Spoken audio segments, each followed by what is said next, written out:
term. So we deliver a plan today which will get the energy mix right. Opposition leader Peter Dutton there. And Danny Price is the Managing Director of Frontier Economics, which did the modelling on the Coalition's nuclear policy, and he joins us now from Melbourne. Danny Price, welcome. So why should Australia believe your calculations over the CSIRO and AEMO? Well, what the CSIRO did was completely different to what I did. What I did was was in fact exactly the same as what AEMO did. And so people might remember I did two reports. The first report was really to show that our model was producing exact same numbers as AEMO's model, and that's exactly what happened.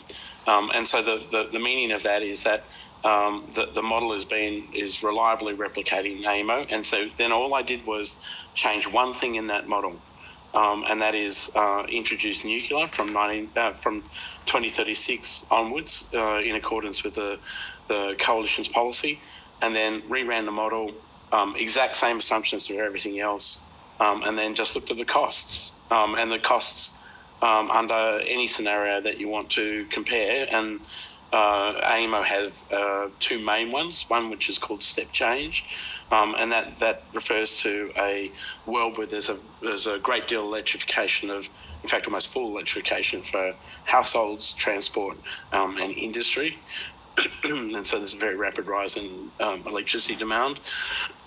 Pardon me. And then there's a more moderate version, which is still higher than we experience now, but it's called progressive. And so I modelled that world as well. And the conclusions were exactly the same, that the costs are actually significantly less. And so what the CSIRO did was just compare the standing cost of a nuclear generator versus a renewable. But that's only a very small part of the story. No one just consumes from a renewable or a nuclear power station or a coal-fired generator. You consume from the power system, and that right now, for example, people across the national electricity market will be consuming from wind and solar and coal and gas, and so you have to have a look at the total system's cost, and that's what I did. And in fact, the CSIRO were at pains to say that's what they didn't do. And so what I did was what the AEMO has done, and we're the same on the same assumptions. Okay, so Labor claims there are some fatal flaws in your estimations. I'm sure you heard the media conference earlier today. Let's go through some of them. So the assumption that Australia will need less energy in 2050 than AEMO projects. Oh, it's disappointing. So what that is, and Minister Bowen knows better than this, is that the two assumptions that are the two scenarios that I talked about, the one which is called step change, that's the world that the Labor government is preparing for, and that means that people will be forced into EVs, forced off gas, both at domestic and industrial level. And then there's the other scenario, which is progressive, where there's some of that, but nowhere near the extent. And so these are two scenarios that are split in terms of probability, according to AEMO, not me, almost the same probability. Only 1% divides those two different possible worlds. And so all I did was model both of them just to be sure. And the Coalition say they're more consistent with the so-called progressive world, where there's progressive growth in demand rather than this radical change in demand. And Minister Bowen has turned that into a fatal flaw, but you can see it's just a different modelling scenario. But what about the government questioning what it says is your assumption that the ongoing cost of nuclear to recoup capital costs will be $30 a megawatt hour, when AEMO and CSIRO say it would be much higher? And in fact, that is a complete lie. It's very clear in the report that I say that the capital costs, there are two major costs that I include. One is the capital cost, and that's by far the major cost. And so this is cost of building, constructing, in interest during construction of the power plant.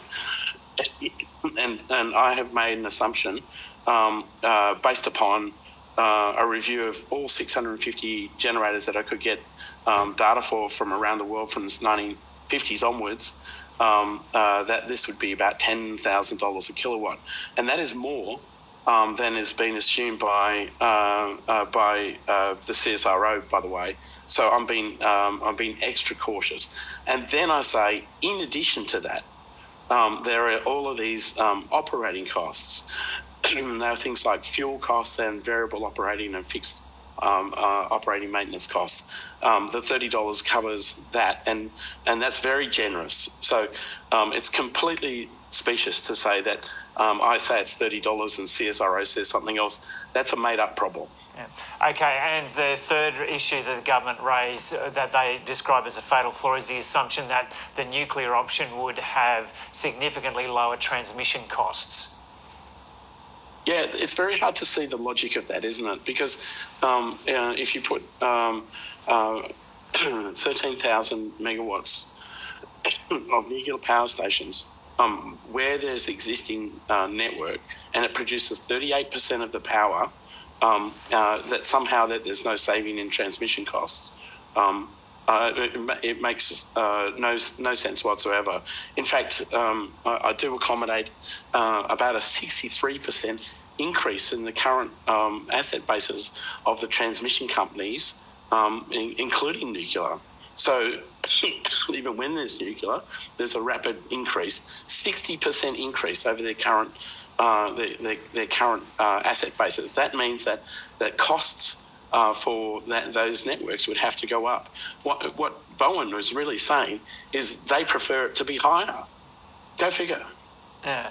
So there have been a number of experts commenting on this today as well, that I'm sure you're aware. So one expert we've just interviewed has said your timeline for building plants is just not credible. What's your basis for assuming that plants can be operating in Australia, could be operating in Australia in the 2030s? Apologies for the cold. So there's a few sources of information that you should refer to rather than so-called experts. I wouldn't even put myself in a category of a nuclear expert. I mean, where you really need to draw your information from is the International Atomic Energy Agency and places like that, and look at the experience of all of the other generators that have been built. And as I said, I started with building a database, an extensive database of over 650 generators that have been built since the 50s. Looked at when they started, when they finished, and obviously put more weight on more recent data. There's no reason that we can't, over a dozen years, build these sort of facilities.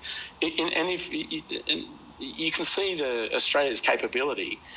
We've built more than a dozen LNG trains in about the same number of years. They cost about the same on a per unit basis as a reactor, and they are extraordinarily complex machines. And no one sat there and said, "Oh, well, this is impossible." Australians are too stupid to be able to do this. They've all been built, and there hasn't been a peep about it. Okay, under your plan, under the nuclear plan, coal-fired plants would operate for longer. Doesn't that risk unreliability of supply while also blowing out emission rates? Certainly emissions are higher for longer, but you have to be careful what you compare it against. And so AEMO dream up a whole series of early closures of coal-fired generators. They put that in their modelling, and then they run around waving their arms and saying everything's very urgent. We have to do only one thing, and that's renewables. But that whole urgency is generated by an assumption made by AEMO, and that assumption about the closure dates of these coal-fired generators, well, they're well in advance of what the generators are saying.